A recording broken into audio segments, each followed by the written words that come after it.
क्या अच्छी बहू साबित होगी शिवानी। दवा की दुकान से बैंडेज खरीदकर शिवानी घर की तरफ चल पड़ी। मौसम बहुत सुहाना था। किसी भी समय बारिश शुरू हो सकती थी। ठंडी हवा के झोंके ने उसके तन मन को तरोताजा कर दिया। कोठी तक पहुंचने में उसे करीब 15 मिनट लगे। अंदर घुसते ही उसकी सास सुमित्रा ने उसे आवाज देकर अपने कमरे में बुला लिया। शिवानी, तुम कहाँ चली गई थी? सुमित्रा नाराज और परेशान नजर आई। मम्मी जी कॉस्मेटिक से बैंडेज लाने गई थी। शिवानी डरी सहमी बोली। सेब काटते हुए चाकू से उंगली कट गई थी। देखो, सेब काट कर देने का काम कमला का है। हमारी सेवा करने के ही वह पगार लेती है। उसका काम खुद करने की आदत तुम्हें छोड़नी चाहिए। जी। सास की कही बातों के समर्थन में शिवानी के मुंह से हाँ निकला। बैंडेज लाने इतने दूर तुम पैदल क्यों गई? क्या ड्राइवर राम सिंह ने कार से चलाने की बात तुमसे नहीं कही थी? कही थी, पर दवा की दुकान है ही कितनी दूर। मैंने सोचा कार से जाने की अपेक्षा पैदल जाकर जल्दी लौट आऊंगी। शिवानी ने सफाई दी। इस घर की बहू हो तुम शिवानी। किसी काम से बाहर निकलो तो कार से जाओ। वैसे खुद का काम करने की आदत अब छोड़ दो। जी। शिवानी और कुछ ना बोल सकी। मैं समझती हूँ कि तुम्हें मेरी इन बातों में खास वजन नजर नहीं आता, क्योंकि तुम्हारे मायके में कोई इस तरह से व्यवहार नहीं करता। लेकिन अब तुम मेरे कहे अनुसार चलना सीखो। हर काम हमारे ऊंचे स्तर के अनुसार करने की आदत डालो। और सुनो, नेहा के साथ डॉक्टर गुप्ता के क्लिनिक पर जाकर अपनी उंगली दिखा लेना। मम्मी जी, ठीक है, मैं चली जाऊंगी। अपनी सास की पैनी नजरों से घबराकर शिवानी ने उनकी हाँ में हाँ मिलाना ही ठीक समझा। जाओ, नाश्ता कर लो और सारा काम कमला से ही कराना। अपनी सास के कमरे से बाहर आकर शिवानी कमला को सिर्फ चाय लाने का आदेश देकर अपने कमरे में चली गई। समीर की अनुपस्थिति उसे बड़ी शिद्दत से महसूस हो रही थी। वह सामने होता तो अपने मन की बेचैनी जरूर कम कर लेती। इन्हीं विचारों की उधेड़-बुन में वह अतीत की यादों में खो गई। समीर के साथ उसका प्रेम विवाह करीब 3 महीने पहले हुआ था। एक साधारण घर में पढ़ी लिखी शिवानी बेहद अमीर परिवार की बहू बनकर आ गई। समीर और शिवानी एमबीए के पढ़ाई के दौरान मिले थे। दोनों की दोस्ती कब प्रेम में बदल गई उन्हें पता भी नहीं चला। पर कॉलेज के वो दिन बेहद रोमांटिक और मौज मस्ती से भरे थे। शिवानी को समीर की अमीरी का एहसास था, पर अमीर घर की बहू बनकर उसे इस तरह का घुटन व अपमान का सामना करना पड़ेगा, इसकी उसने कल्पना भी नहीं की थी। शिवानी चाहकर भी ऐसे मौके पर अपने मन की प्रतिक्रिया को नियंत्रण में न रख पाती। वह अजीब सी कुंठा का शिकार होती और बेवजह खुद की नजरों में अपने को गिरा समझती। ऐसा था नहीं, पर उसे लगता था कि सास ससुर व ननद तीनों मन ही मन उसका मजाक उड़ाते हैं। सच तो यह है कि उसे बहू के रूप में अपना कर भी उन्होंने नहीं अपनाया है। हर 2 से 4 दिन बाद कोई ना कोई ऐसी घटना जरूर हो जाती है जो शिवानी के मन का सुख चैन खंडित कर देती। वह दहेज में जो साड़ियाँ लाई थी, उनकी खरीदारी उसने बड़े चाव से की थी। उसके माता पिता ने उस पर अपनी हैसियत से ज़्यादा खर्चा किया था, पर यहाँ आकर सिर्फ 2 साड़ियाँ पहनने की इजाज़त उसे अपनी सास से मिली। बाकी सबको उन्होंने रिजेक्ट कर दिया। बहू, साड़ियों में कोई बुराई नहीं है, पर इनकी कम कीमत का अंदाज़ा मेरी परिचित हर औरत आसानी से लगा लेगी।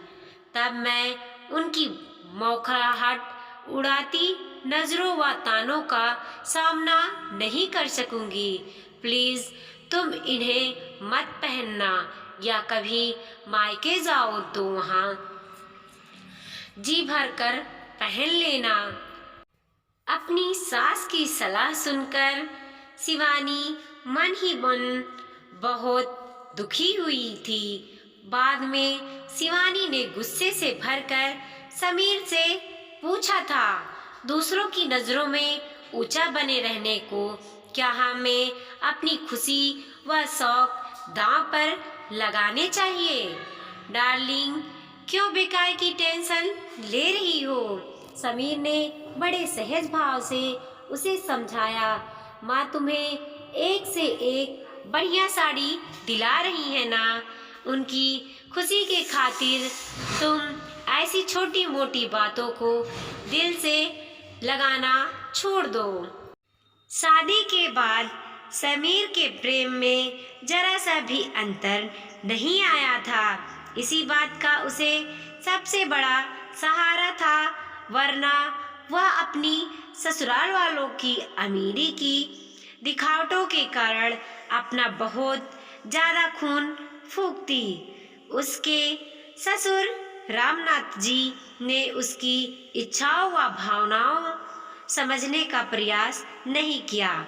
शिवानी समीर के बराबर की योग्यता रखती थी। दोनों ने MBA साथ साथ किया था। पढ़ी लिख कर आत्मनिर्भर बनने की इच्छा सदा ही उसके मन में ही रही थी। समीर ने अपने खानदानी व्यवसाय में हाथ बटाना शुरू किया। शिवानी भी वैसा ही करना चाहती थी और समीर को इस पर कोई एतराज ना था, पर उसके ससुर रामनाथ जी ने उसे की बिजनेस में सहयोग देने की इच्छा जानकर अपना एक तरफा निर्णय पल भर में सुना दिया। नौकरी करने की इजाज़त मैं उसे नहीं दूंगा। अब वह मेरे घर की बहू है और उसे सिर्फ ठाट बाट व रुतबे के साथ जीने की कला सीखने पर अपना ध्यान लगाना चाहिए। एक बार फिर समीर उसे प्यार से समझा बुझाकर निराश व उदासी के कोहरे से बाहर निकाल लाया था। अपने पति की गैर मौजूदगी में ससुराल की आलीशान कोठी में शिवानी लगभग हर समय घुटन व बेचैनी अनुभव करती। यद्यपि कभी किसी ने उसके साथ बदसलूकी या उसका अनादर नहीं किया था, फिर भी शिवानी को हमेशा लगता कि वह शादी करके सोने के पिंजरे में कैद हो गई है। कमला ने चाय की ट्रे लाकर कमरे में प्रवेश किया तो शिवानी अतीत की यादों से उभर आई। उसके आदेश पर कमला चाय की ट्रे मेज पर रखकर बाहर निकल गई। खराब मूड के चलते शिवानी ने कमरे में रखे स्टील के गिलास में चाय बनाई, क्योंकि ठंडे मौसम में स्टील के गिलास में चाय पीने का शौक वर्षों पुराना था। पहली दफा उसकी सास ने उसे स्टील के गिलास में चाय पीते देखकर फौरन टोका था। बहू, वैसे तो चाय गिलास में भी पी जा सकती है। अपने मायके में तुम ऐसा करती ही रहती हो, पर यहाँ की बात और है। अच्छा रहेगा कि कमला चाय सजा कर लाए और तुम हमेशा कप प्लेट में ही चाय पीने की आदत बना लो। आज बैंडेज वाली घटना के कारण शिवानी के मन में विद्रोह के भाव थे। तभी उसने चाय गिलास में तैयार किया और ऐसा करते हुए उसे अजीब सी शांति महसूस हो रही थी। समीर फैक्ट्री के काम से 2-3 दिन के लिए मुंबई गया था। उसकी गैर मौजूदगी में शिवानी की व्यस्तता बहुत कम हो गई। चाय पीने के बाद उसने कुछ देर आराम किया। फिर उठने के बाद वह अपने भैया के घर जन्मदिन की पार्टी में शामिल होने गाजियाबाद जाने की तैयारी में लग गई। सुमित्रा को जब पता चला कि बहू गाजियाबाद जाने की तैयारी कर रही है तो यह सोचकर वह भी पति रामनाथ जी सहित बहू के साथ होली की रास्ते में अपनी बहन सीमा से मिलेंगी। मम्मी पापा और भाभी को जाते देखकर नेहा भी उनके साथ होली। सुमित्रा की बड़ी बहन सीमा की कोठी ऐसे इलाके में थी जहां का विकास अभी अच्छी तरह से नहीं हुआ था। रास्ता काफी खराब था। सड़क पर प्रकाश की उचित व्यवस्था भी नहीं थी। ड्राइवर राम सिंह को कार चलाने में काफी कठिनाई हो रही थी। सुमित्रा जब अपनी बड़ी बहन के घर पहुंची तो पता चला कि उनका लगभग पूरा परिवार एक विवाह समारोह में भाग लेने मेरठ गया हुआ था। घर में सीमा की छोटी बेटी अंकिता और नौकर मोहन था। अंकिता ने जिद करके उन्हें चाय पीने को रोक लिया। उन्हें वहां पहुंचे अभी 10 मिनट भी नहीं बीते थे कि अचानक हवा बहुत तेजी से चलने लगी और बिजली चली गई। मैं मोमबत्ती लाती हूँ कहते हुए अंकिता रसोई की तरफ चली गई। लगता है बहुत जोर से बारिश आएगी। रामनाथ जी की आवाज़ चिंता से भर उठी। मौसम का जायजा लेने के इरादे से रामनाथ जी उठकर बाहर बरामदे की दिशा में चले गए। कमरे में अंधेरा था। वह सो टटोलते टटोलते आगे बढ़े। तभी एक चुहिया उनके पैर के ऊपर से गुजरी। वह घबरा कर उछल पड़े। उनका पैर मेज के पाए से उलझा और अंधेरे कमरे में कई तरह की आवाज एक साथ उभरी। मेज पर रखा शीशे का गुलदान छनक की आवाज के साथ फर्श पर गिरकर टूट गया। रामनाथ जी का सिर सोफे के हत्थे से टकराया। चोट लगने की आवाज के साथ उनकी पीड़ा भी हाय पूरे घर में गूंज उठी। क्या हुआ जी? सुमित्रा की चीख ने नेहा और शिवानी की चिंतित आवाज दब गई। रामनाथ जी किसी सवाल का जवाब देने की स्थिति में ही नहीं थे। उनकी खामोशी ने सुमित्रा को बुरी तरह से घबरा दिया। वह किसी पागल की तरह चिल्लाकर अंकिता से जल्दी मोमबत्ती लाने को शोर मचाने लगी। अंकिता जलती मोमबत्ती लेकर भागती सी बैठक में आई। उसके प्रकाश में फर्श पर गिरे रामनाथ जी को देख सुमित्रा और नेहा जोर जोर से रोने लगी। खून पर सबकी नजर एक साथ पड़ी। पापा पापा। नेहा के हाथ पांव की शक्ति जाती रही और वह सोफे पर निढाल सी पसर गई। शिवानी का आदेश पर अंकिता ने मोमबत्ती सुमित्रा को पकड़ा दी। मोहन भी घटना स्थल पर आ गया।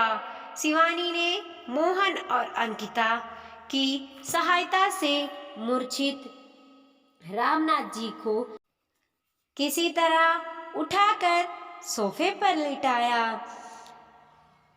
पापा को डॉक्टर के पास ले जाना पड़ेगा। शिवानी घाव की गहराई को देखते हुए बोली। अंकिता, तुम बाहर खड़े राम सिंह ड्राइवर को बुलाकर लाओ। सुमित्रा अपनी पति को होश में लाने की कोशिश कर रही थी और नेहा भयभीत हो अश्रुपूरित आंखों से अधलेटी सी पूरा दृश्य को देखे जा रही थी। अंकिता बाहर आकर बोली, भाभी, आपका ड्राइवर राम सिंह गाड़ी के पास नहीं है। मैंने तो आवाज भी लगाई लेकिन उसका मुझे कोई जवाब नहीं मिला। मैं देखती हूँ। मम्मी, आप हथेली में से घाव को दबाकर रखिए। सुमित्रा की हथेली घाव पर रखकर शिवानी मैग्नेट की तरफ बढ़ गई। अंकिता भी उसके पीछे पीछे होली। पापा को डॉक्टर के पास ले जाना जरूरी है। अंकिता, यहाँ पड़ोस में कोई डॉक्टर है? नहीं भाभी, अंकिता ने इनकार में सिर हिलाया। नजदीकी अस्पताल कहाँ है? बाहर निकलकर मुख्य सड़क पर टैक्सी या थ्री व्हीलर कहाँ मिलेगा? मेन रोड पर चलो मेरे साथ। कहाँ भाभी? टैक्सी या थ्री व्हीलर लाने। उसमें पापा को अस्पताल ले चलेंगे। अंधेरे में डूबी गली में दोनों तेज चाल से मुख्य सड़क की तरफ चल पड़ी। तभी बादल जोर से गरजे और तेज बारिश पड़ने लगी। सड़क के गड्ढों में बचाती बचाती दोनों करीब 10 मिनट में मुख्य सड़क पर पहुंची। बारिश ने दोनों को बुरी तरीका से भिगो दिया था। एक तरफ से उन्हें थ्री व्हीलर खड़े नजर आए। वह उसे और चल दी। शिवानी ने थ्री व्हीलर के पास अंदर बैठते हुए ड्राइवर से कहा, भैया, अंदर कॉलोनी में चलो, एक मरीज को अस्पताल तक ले जाना है। कौन से अस्पताल? ड्राइवर ने रूखे स्वर से में पूछा। किसी भी पास के सरकारी अस्पताल में ले चलना है। आप जरा जल्दी चलो। अंदर सड़क बड़ी खराब है मैडम, स्कूटर निकल जाएगा। किसी और को लेकर जाओ। मैडम, मौसम बेहद खराब है। बहन जी, आप मेरे स्कूटर में बैठे। एक सरदार ड्राइवर ने उनकी बातचीत में हस्तक्षेप करते हुए कहा। धन्यवाद भैया। शिवानी ने अंकिता के साथ स्कूटर में बैठते हुए कहा। सरदार जी सावधानी से स्कूटर चलाने के साथ साथ उन दोनों का हौसला भी अपनी बातों से बढ़ाते रहे। घर पहुंचने के बाद वह दोनों के पीछे पीछे बैठक में चले आए। मम्मी, मैं थ्री व्हीलर लेकर आई हूँ। पापा को अस्पताल लेकर चलते हैं। शिवानी की आवाज में जरा सी भी कंपन नहीं था। रामनाथ जी होश में आ चुके थे पर अपने अंदर बैठने या बोलने की शक्ति महसूस नहीं कर रहे थे। चिंतित नजरों से सबकी तरफ देखने के बाद उनकी आंखें भर आई। इनसे चल नहीं जाएगा, पंजे में मोच आई है और बहुत तेज दर्द हो रहा है। घाव को दबाकर बैठी सुमित्रा ने रुहा से स्वर में उसे जानकारी दी। ड्राइवर भैया, आप पापा जी को बाहर तक ले चलने में हमारी मदद करेंगे? शिवानी ने मदद मांगने वाली नजरों से सरदार जी की तरफ देखा। जरूर बहन जी, फिक्र की कोई बात नहीं है। हट्टे कट्टे सरदार जी आगे बढ़े और उन्होंने अकेले ही रामनाथ जी को अपनी गोद में उठा लिया था। व्हीलचेयर में पहले सुमित्रा और फिर शिवानी बैठी। उन्होंने रामनाथ जी को अपनी गोद में लिटा सा लिया। सरदार जी ने अंकिता और नेहा को पास के सरकारी अस्पताल का रास्ता समझाया और राम सिंह के लौटने पर कार अस्पताल लाने की हिदायत दे कर स्कूटर अस्पताल की तरफ मोड़ दिया। बिजली की क्रोध व बादलों की गड़गड़ाहट के साथ तेज बारिश थम नहीं रही थी। मुख्य सड़क के किनारे बने छोटे से सरकारी अस्पताल में बदतमीजी का सामना उन्हें पहुंचते ही करना पड़ा। वहां के कर्मचारियों ने स्ट्रेचर सरदार जी को मरीज लाने के लिए थमा दिया। अंदर आपातकालीन कमरे में डॉक्टर का काम 2 कंपाउंडर कर रहे थे। डॉक्टर साहब अपने बंद कमरे में आराम कर रहे थे। डॉक्टर को बुलाने की शिवानी प्रार्थना का कंपाउंडर पर कोई असर नहीं पड़ा तो वह एकदम से चिल्ला पड़ी, डॉक्टर यहाँ सोने आते हैं या मरीज को देखने? मैं उठाती हूँ उन्हें। और इसी के साथ शिवानी डॉक्टर के कमरे की तरफ चल पड़ी। एक कंपाउंडर ने शिवानी का रास्ता रोकने की कोशिश की तो सरदार जी उसका हाथ पकड़कर बोले, बादशाह हो, इन बहन जी से उलझे तो जेल की हवा खानी पड़ेगी। यह पुलिस कमिश्नर की रिश्तेदार है। इंसान की पर्सनालिटी देखकर उनकी हैसियत का अंदाजा लगाना सीखो और अपनी नौकरी को खतरे में डालने से बचाओ। एक ने भागकर शिवानी के पहुंचने से पहले ही डॉक्टर के कमरे का दरवाजा खटखटाया। डॉक्टर ने नाराजगी भरे अंदाज में दरवाजा खोला। कंपाउंडर ने उन्हें अंदर ले जाकर जो समझाया उसके प्रभाव में आकर डॉक्टर की नींद हवा हो गई और वह रामनाथ जी को देखने चुस्ती से कमरे से बाहर निकल आए। डॉक्टर को जख्म सिलने में आधा घंटा से ज़्यादा का समय लगा। रामनाथ जी के पैरों में एक कंपाउंडर ने कैप बैंडेज बड़ी कुशलता से बांध दिया। दूसरे ने दर्द कम करने का इंजेक्शन लगा दिया। मुझे लगता नहीं कि हड्डी टूटी है, पर कल इनके पैर का एक्सरे करा लेना। दवाइयाँ पर्चे पर लिख दी है, इन्हें 5 दिन तक खिला देना। अगर हड्डी टूटी निकली तो प्लास्टर चढ़ेगा। माथे के घाव की पट्टी 2 दिन बाद बदलवा लीजिएगा।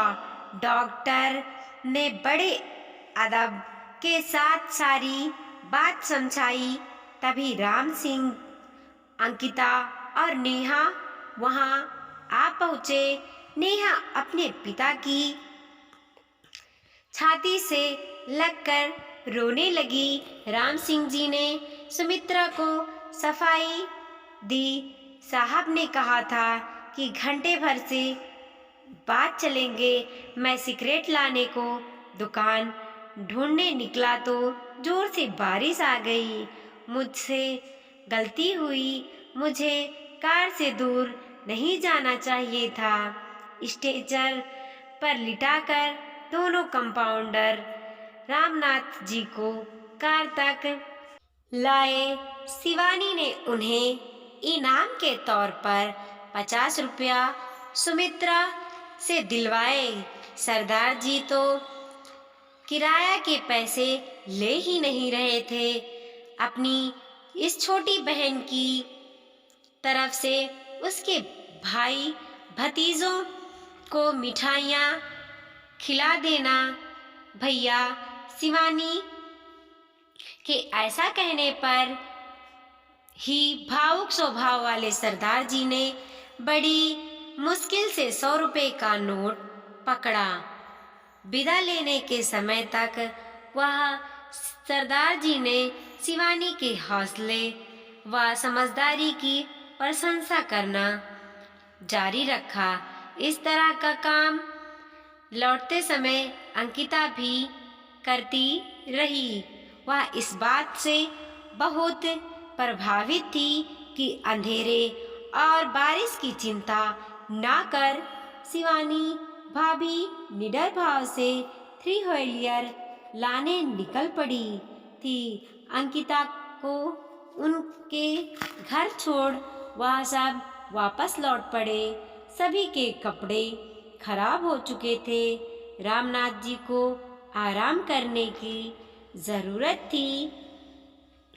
उस रात सोने जाने से पहले सुमित्रा और नेहा शिवानी के कमरे में मिलने आई। बहू, आज तुम्हारी हिम्मत और सूझबूझ ने बड़ा साथ दिया। हमारे तो उनकी खराब हालत देखकर हाथ पैर ही फूल गए थे। तुम ना होती तो ना जाने क्या होता। शिवानी को छाती से लगाकर सुमित्रा ने एक तरह से उसे धन्यवाद दिया। भाभी, मुझे भी अपने जैसी साहसी बना दो। अपने ढीलेपन पर मुझे शर्मिंदगी महसूस हो रही है। नेहा ने कहा, बहू, तुम्हारी सीधे साधे व्यक्तित्व की खूबियाँ हमें आज देखने को मिली। मुसीबत के समय हम माँ बेटी की सतही चमक दमक फीकी पड़ गई। हम बेकार तुम में कमियां निकालते थे। जीवन की चुनौतियों व संघर्षों का सामना करने आत्मविश्वास तुम्ही में ज़्यादा है। तुम्हारा इस घर की बहू बनना हमारे लिए सौभाग्य की बात है। भावुक नजर आ रही सुमित्रा ने एक तरह से अपने अतीत के रूखे व्यवहार के लिए शिवानी से माफ़ी मांगी और सब एक साथ खुशी खुशी रहने लगे। वीडियो पसंद आया हो तो लाइक कीजिए, कमेंट कीजिए और अपने दोस्तों के साथ ज़रूर शेयर कीजिए। चैनल पे नए हैं तो प्लीज़ सब्सक्राइब कीजिए।